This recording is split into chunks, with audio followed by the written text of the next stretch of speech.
pues tú eres nuestra madre.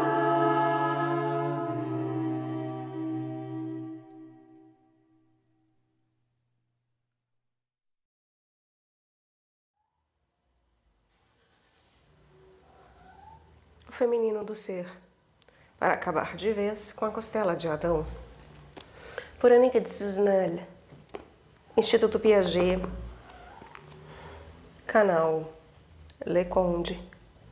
Caros ouvintes, caso gostem do que aqui é lido, por favor, adquiram o livro. Livro esse que veio diretamente de Portugal para que pudesse ser gravado. Isso graças à colaboração dos ouvintes que me ajudam financeiramente. Seja você também um auxiliador neste sentido.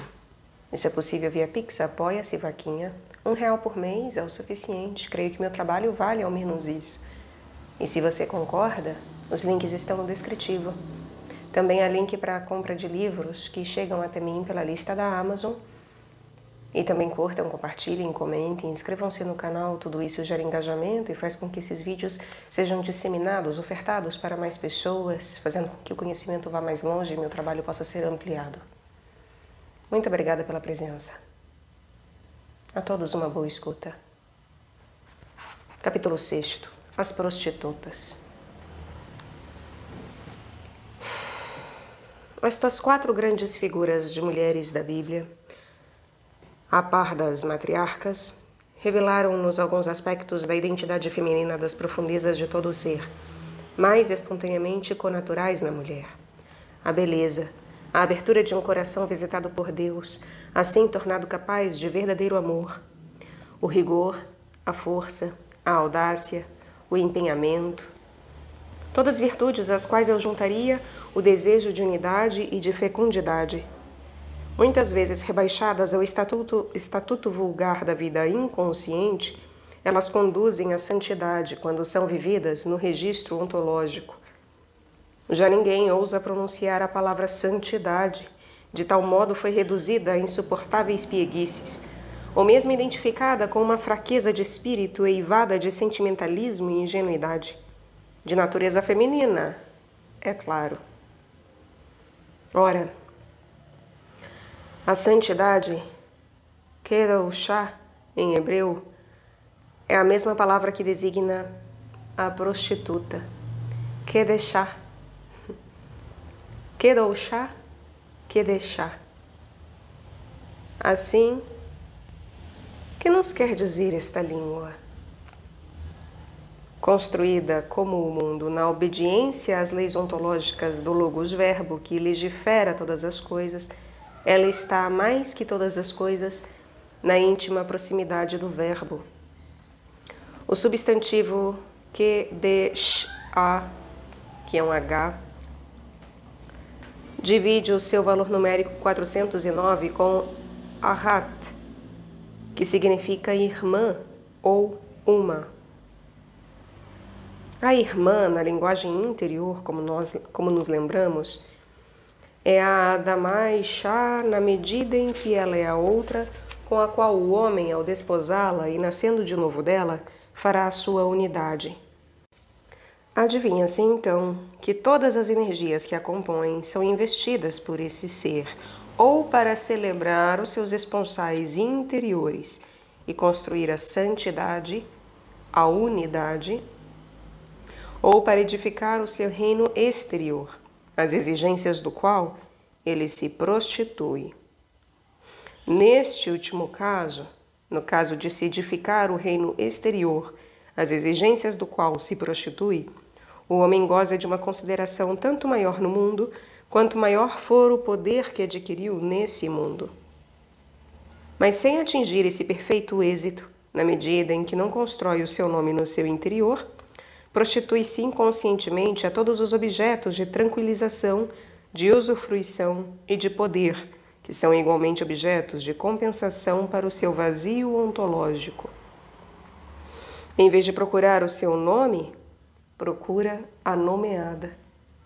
A alternativa é, na ponta da minha pena, demasiado categórica.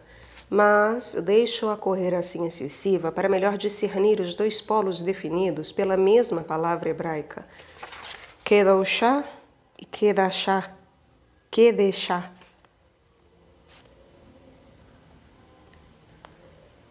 O certo é que se eu despisto uma forma de prostituição ligada ao medo consciente em mim própria, e se trabalho sobre ela para construir o meu nome, certamente que ainda deixo outras misérias inconscientes nas minhas trevas. Ao começar este trabalho, tornei-me simplesmente muito mais vigilante. O certo é que se eu despisto uma forma de prostituição ligada a um medo consciente em mim própria, e se trabalho sobre ela para construir o meu nome, certamente que ainda deixo outras misérias inconscientes nas minhas trevas. Mas ao começar este trabalho, tornei-me simplesmente muito mais vigilante. O que a Bíblia nos vai dizer, pelo menos é essa a minha impressão, é que, na óptica que acabamos de assumir, a prostituta, aquela que faz comércio do seu corpo, talvez não seja a mais desprezível. Quem, aliás, é desprezível? Ninguém. É sem dúvida preferível dizer que o tipo de prostituição dessa mulher não é o mais desprezível. Há outros mais sutis, menos espetaculares, que se jogam nas nossas ruas interiores, onde nos vendemos insidiosamente. Ninguém pensaria nem em qualificá-los como prostituição, nem mesmo em absolvê-los de tal modo são decentes. Nem mesmo em absolvê-los de tal modo são decentes. Mas estes insinuam-se mais gravemente no coração do homem. Dependem de todos os nossos cálculos, couraçam-nos perante o amor e secam todo o verdadeiro dom. A prostituição de um corpo que ainda não se juntou à carne das profundezas é simplesmente animal. Com o hebreu, eu diria que ela é a de um cadáver. O corpo só adquire real valor de corpo humano e só tem vida na linguagem bíblica quando o homem se vira para o seu oriente e quando entra em ressonância com o germe divino, fundador do seu ser.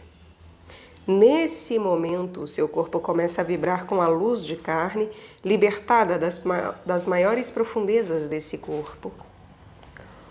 O hebreu não tem palavra para dizer o corpo, tão só o substantivo gopf, que designa o cadáver. Significa com isso que o único corpo vivo é o que se tornou carne. Não a carne denunciada pelo apóstolo Paulo quando opõe ao espírito no homem em exílio, mas a carne tal como é revelada no homem ontológico, e de que já falei neste livro. O corpo que se torna carne tem em si, em cada uma das suas células, a presença do Filho e do Espírito do homem, a do germe do seu nome, crescendo na força do Eros, então entregue ao esposo divino, irradia da sua presença e ilumina-se da sua luz. O interdito moral da prostituição no ser em exílio é a sombra projetada do que seria a prostituição de um corpo tornado carne no ser despertado, mas certamente que também quer denunciar nesta objetivação as nossas prostituições interiores, deixadas à deriva do inconsciente. Este interdito moral não resiste a uma mais alta realização do ser, quando ela exige a sua transgressão. Tamar, nora de Judá, quarto filho de Israel, prová-lo-á. Não está de modo algum ligado a uma qualquer desgraça no homem que recorreu aos serviços de uma prostituta, não, como Sansão, por exemplo, juiz em Israel dotado de uma força moral tão lendária como sua força física. Esta última, inteiramente contida nos seus cabelos, testemunha a força amorosa deste homem, força que sobe dos calcanhares até aos rins e dos rins até aos cabelos, nos quais floresce. Tal interdito já não é tido em conta por aquele que detém o segredo da mais alta sabedoria, o rei Salomão, quando o seu julgamento decide o diferendo entre as duas famosas prostitutas de Jerusalém que disputam uma criança. Por seu lado, Josué, do mesmo nome que Jesus, mas escondido, e que premissas! Após a morte de Moisés, não hesita em mandar os seus espiões para a cova profunda, que é a casa de uma prostituta, Raabe, a fim de negociar a entrada do povo hebreu em terra prometida. Se os espiões não tocam na mulher, é porque esperam dela um outro dom, que não só é embriaguez de uma noite, um dom gratuito, que quantas vezes as mulheres ditas legítimas não sabem distribuir. A lei será sempre assassina do Eros? 1. Tamar.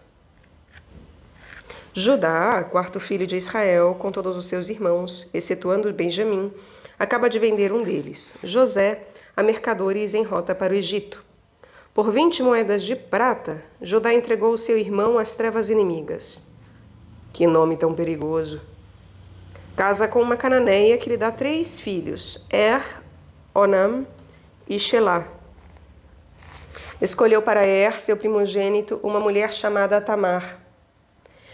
Morreu sem ter dado filhos à sua esposa.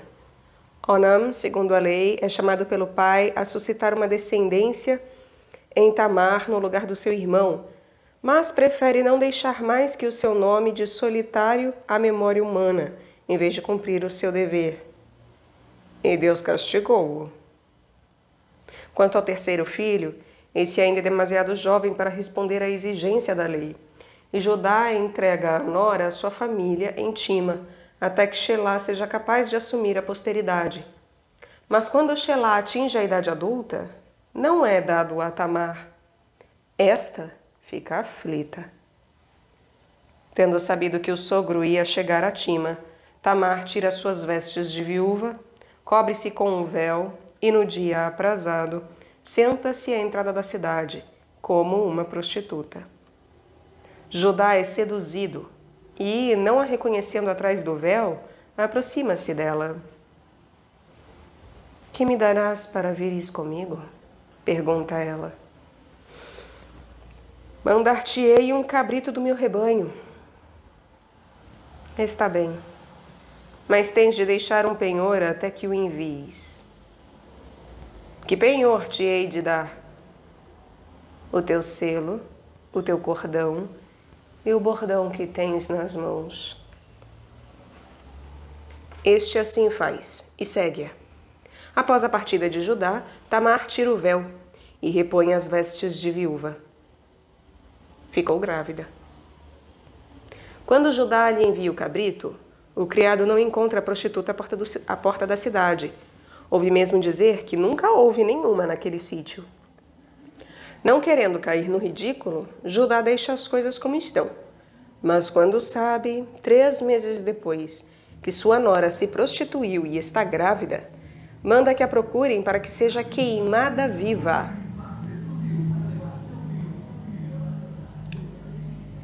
Não querendo cair no ridículo, Judá deixa as coisas como estão. Mas quando sabe, 3 meses depois, que a sua nora se prostituiu e está grávida, manda que a procurem para que esta seja queimada viva. Ao ver o sogro, Tamar mostra-lhe os penhores que lhe deixara o homem pai de seu filho. Verifica, peço-te, a quem pertence este selo, este cordão e este bordão.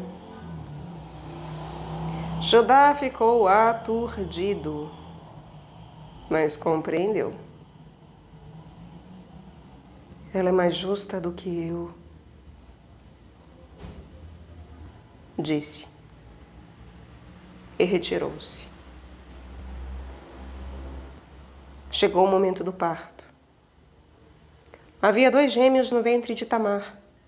Um deles estendeu a mão e a parteira atou-lhe um fio escarlate, declarando: "Este é o primogênito." Depois nasce o irmão de forma violenta, o que lhe vale ser chamado Perec. Só depois nasce efetivamente aquele a quem foi atado o fio escarlate. Chama-se Zerá. Zerah, o esplendor. Perec, Perece, a brecha, é o antepassado de Cristo, que, segundo a profecia de Israel, se chama Leão da tribo de Judá. Com Perece, o Filho Verbo faz em Israel uma abertura fulgurante que a mão de Zerah, o esplendor, preparou. Yad, a mão, é o Yud que anuncia Yud He. A mão é então envolvida, como que coroada com o fio escarlate, Shani, que é o sinal da letra Shin, sinal do Espírito Santo, cuja cor emblemática é o vermelho escarlate. É o Espírito que precede e anuncia a vinda do Verbo, e que, com o seu fio escarlate, Shani, promete igualmente a mudança fundamental, porque é essa a raiz desta mesma palavra. Tamar é a palmeira que se ergue como o justo, cantado pelo salmista. Plantada na casa de Yod-Heh-Vav-Heh, que cresce nos pátios de Deus e que dá frutos, mesmo quando velha. Mas nem por isso deixa de ser celebrada pelo bem-amado do Cântico dos Cânticos, que fala da esposa dizendo: subamos a palmeira para colher os seus frutos. Tudo em Tamar clama a fecundidade, a bênção e o triunfo das suas palmas. A despeito dos interditos, a sua seiva, qual escopro afiado, corta a sua passagem aos prepúcios dos corações não circuncidados, para que o fruto se revele.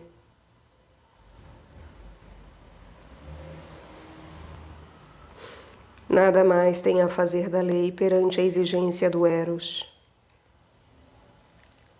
Nela só sobra toda a lógica quando o Logos bate à sua porta. Mais astuta que a serpente e capaz de brincar soberanamente as prostitutas, Tamar tem uma enorme nobreza. A sua história é engastada como um diamante no coração de José vendido pelos irmãos, depois reencontrado nas prisões do faraó. É a história da luz escondida nas trevas, que nenhuma escuridão pôde extinguir definitivamente, e nem pode extinguir definitivamente. É a história do avanço messiânico em Israel.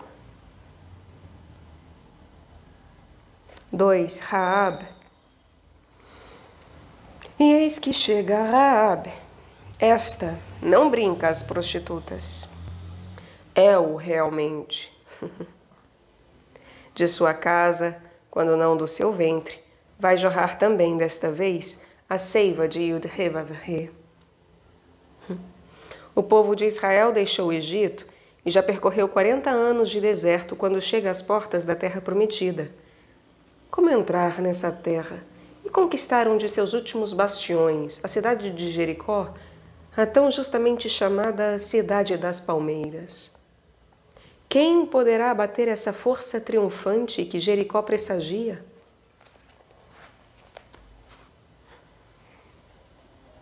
Após 430 anos de escravatura em terra do Egito, onde José e Assof o havia precedido, o povo hebreu virou-se para o seu oriente. Com Moisés, Moshe, cujo nome lido ao contrário é Hashem, o nome, este passou Yansof,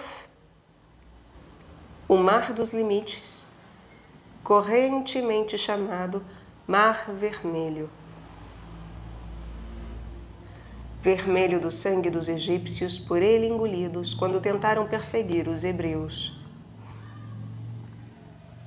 Entre estes dois limites, Sof está nesta matriz que foi o Egito, o povo de Deus aumentou. Significado do verbo Yassof. Só se pode crescer interiormente, aceitando esse tempo de encerramento num lugar que, não sendo matriz, se torna prisão, ou mesmo túmulo. Cabe ao homem ultrapassar a prova no sentido do seu crescimento, e quando este entra no sopro divino do seu cumprimento, vai da nascença em nascença em si mesmo, até atingir a terra prometida. A Palestina é, para os hebreus, a terra prometida que deve apontar no exterior deles o acesso à terra bem interior, de onde nascerá o Filho-Verbo, o Messias. Durante 40 anos passaram o deserto a fio de espada, até a extinção da massa de homens de guerra fugidos do Egito e infiéis à voz de Yud-Heh-Vav-Heh. São os seus filhos que hoje se apresentam com Josué diante das muralhas de Jericó.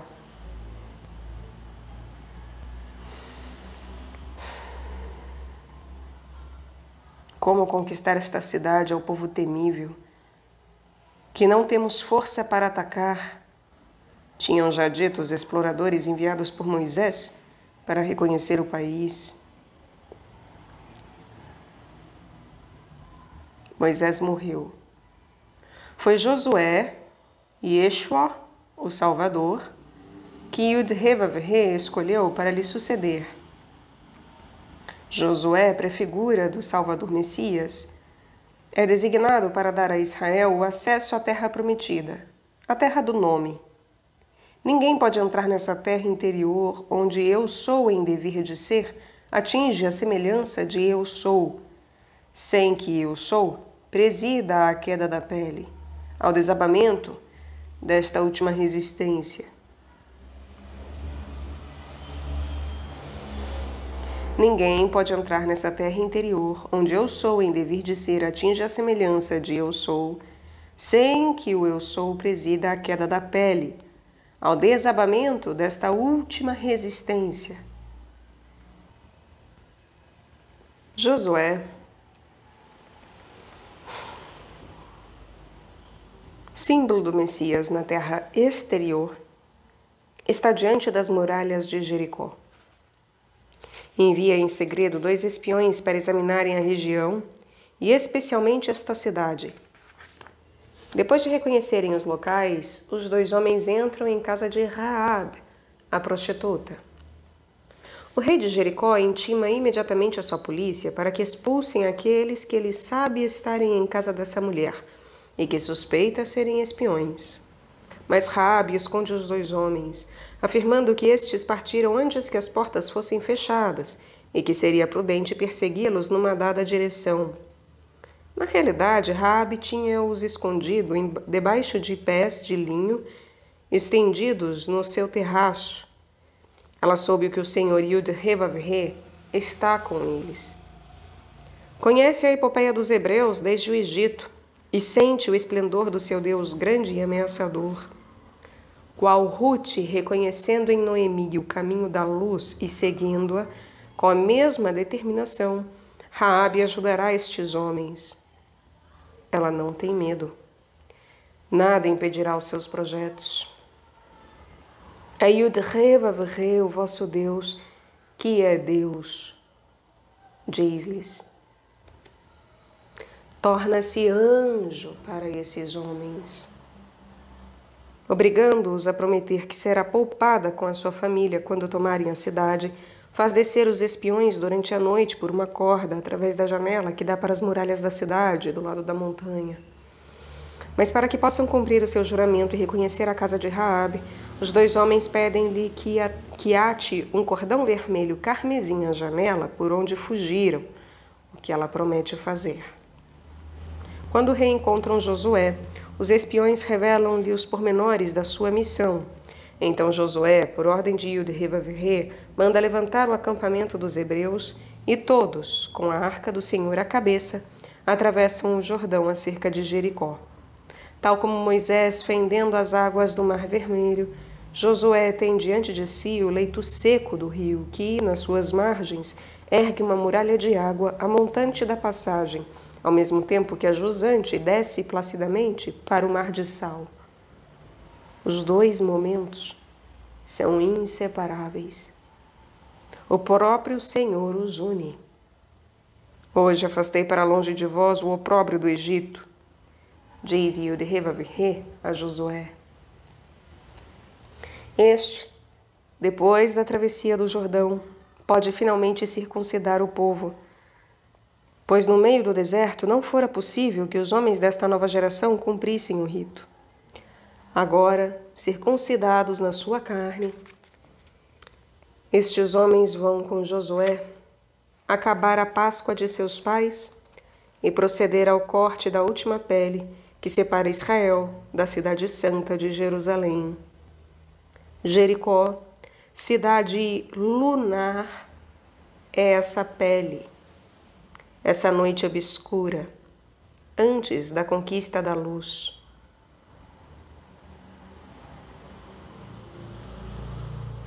São conhecidas as circunstâncias admiráveis nas quais Josué toma Jericó. Durante 6 dias, por ordem divina e sob a direção do arcanjo Miguel, chefe dos exércitos de Yud-Heh-Vav-Heh, os guerreiros dão a volta à cidade com a arca do Senhor à cabeça e 7 sacerdotes tocando cada um a sua trombeta. Ao 7º dia, dão 7 voltas à cidade.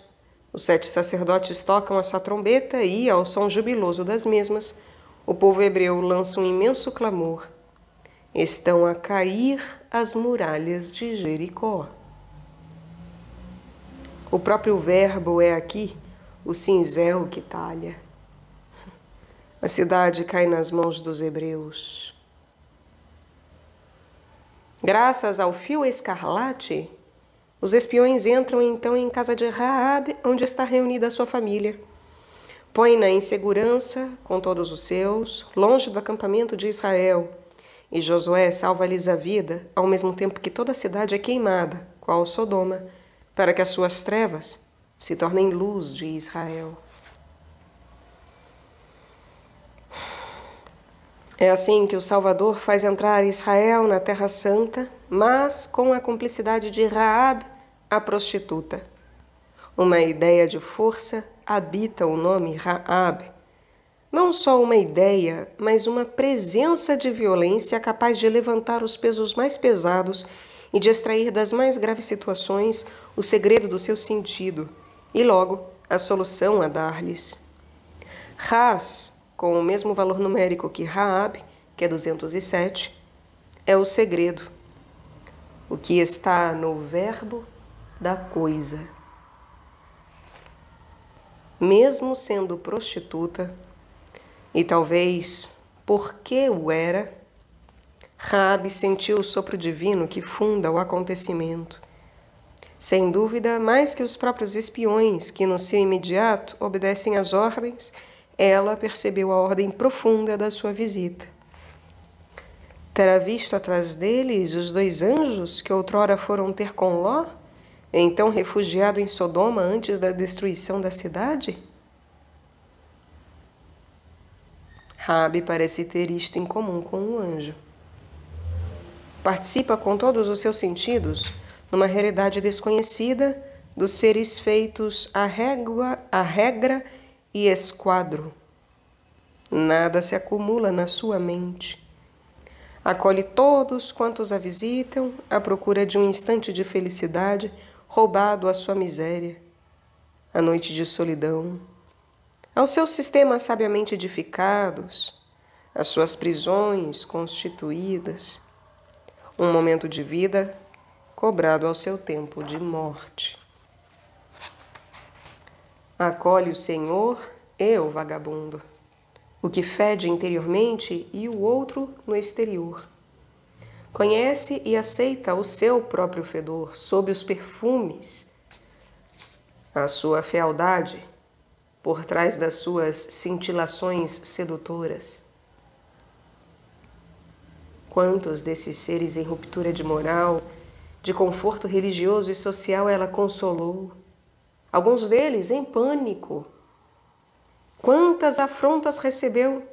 Quanta insolência daqueles que projetam sobre ela a recusa do seu corpo, então mais animal que o do labrego. A todos recebeu. E a sua profissão obrigou-a a uma igual abertura. A sua cama tornou-se leito de morte ou berço de renascimento. Aprendeu a ver o que se esconde por trás dos ouropéis suntuosos ou feios do mundo. Deixou partir aquele a quem amava e reteve quem a repugnava. Chorou e enxugou as lágrimas. Amou tanto. Por isso todos os seus sentidos se apuraram, percebendo um não sei quê para além dos seres, que entra em ressonância com uma parte privilegiada de si mesma, a maneira dos sonhos. A maneira como o Jordão, lá embaixo, faz brincar as suas ondas com a luz do céu, pressentindo já nos seus frêmitos que um dia andará para trás, e com ele os rios aplaudirão e as montanhas exultarão sob um novo sopro. Foi esse sopro que reconheceu subitamente naqueles dois homens. E que espanto a tomou! Estes não vinham à procura do seu prazer, mas daquela coisa que ela sabia ter de comum com eles, que depende de um outro amor, de um outro abraço, muito mais sutil. E aquele fio vermelho escarlate que eles lhe pediram para atar a janela como um sinal exterior de reconhecimento, não será ele aquele que os liga no seu interior desde há tanto tempo? Desde que a parteira o prendera à volta do poço de Zerá? E desde que corria igualmente dos lábios de Sulamita, oferecidos aos do bem-amado? De que outro beijo é ele o anúncio, esse fruto carmesim do amor que há tanto tempo transforma o seu suco na seiva prometida ao povo de Israel? Raabe sente-a correr, essa seiva no seu próprio sangue, alimentar a sua medula mais íntima. As suas entranhas são mais abaladas por ela que pelas cascatas amorosas que por vezes alteraram o seu ventre. Participa de uma glória que não sabe nomear, mas que sente já derramar-se em perfume sobre os pés envoltos pelo fio vermelho carmesim dos seus beijos. A tradição faz de Raabe a mãe de Boaz, esposo de Ruth e antepassado de Cristo. É ainda possível, segundo um Midrash, que tenha casado com Josué. O Messias fala ao coração da prostituição do mundo. O Espírito Santo que o anuncia, o Espírito de esplendor, põe a sua marca escarlate ao longo da história no país que se prostitui longe do Senhor Yud-Heh-Vav-Heh. Coloca na voz do profeta, uma voz pronta a explodir como um odre de vinho fermentado que denuncia o desvio de Israel, longe de Yud-Heh-Vav-Heh, para falsos esposos. Por isso fecharei o caminho deles com espinhos. Erguerei uma muralha para que não lhe encontre os rastros. Mas não reconheceu que era eu quem lhe dava o trigo, o vinho e o azeite, e lhe prodigalizava a prata e o ouro que gastava com Baal. E Jeremias acrescenta: Israel, arrevoltado, instalou-se sobre todas as montanhas elevadas, debaixo de todas as árvores verdejantes, para aí se entregar à prostituição. O profeta chora as lágrimas da cidade santa, Jerusalém, devastada pelo seu pecado. Ela chora durante toda a noite. As lágrimas inundam as suas faces. Nenhum dos seus amantes a consola. Todos a abandonaram. Tornaram-se seus inimigos. Mas terá ela esquecido seu Senhor? Eu nunca te esquecerei, diz Yud-Heh-Vav-Heh pela boca de Isaías, que prossegue: Este gravada nas palmas das minhas mãos, porque o teu esposo é o teu Criador. O seu nome é Senhor dos Exércitos. Gravada na palma das suas mãos, enlaça igualmente o coração divino, que não é mais que desejo nela. Gravada na palma das suas mãos, enlaça igualmente o coração divino, que não é mais que desejo nela. É na sua lama que ele procura lançar as raízes do seu nome, nas trevas dos seus adultérios que ele trabalha a sua terra e que a purifica com as suas lágrimas. É nela, a sua bem-amada, que vibram as suas próprias entranhas, e nas suas mãos de argila, que ele põe as suas que ardem no fogo da sua aliança. Aliança esquecida por ela, mas que ele não esquece. É por isso que eu a vou atrair, conduzi-la ao deserto e falar ao seu coração. Nesse dia chamar-me-ás meu esposo. Desposar-te-ei em mim para sempre. Desposar-te-ei em mim na justiça, na ordem, na misericórdia e na ternura. Desposar-te-ei em mim na fidelidade, e tu conhecerás Yud-He Vav-He. Chamada por ele ao deserto, ainda é preciso que esta esteja pronta a ouvir a sua voz. As suas resistências são tão grandes e as suas defesas são tão fortes. 6 vezes o arcanjo Miguel, chefe dos exércitos celestes, 6 vezes lhe deu a volta, sem que nada pareça abalar as suas certezas, os seus medos e as suas prostituições.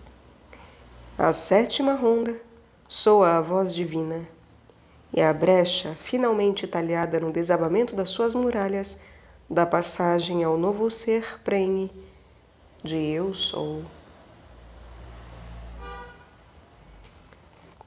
Qual Pérez nascendo de Tamar, o povo hebreu de Raabe, todo o ser chamado por Deus ao seu oriente, ouve um dia essa voz que o abala, que faz ruir as suas resistências e o chama a nascer.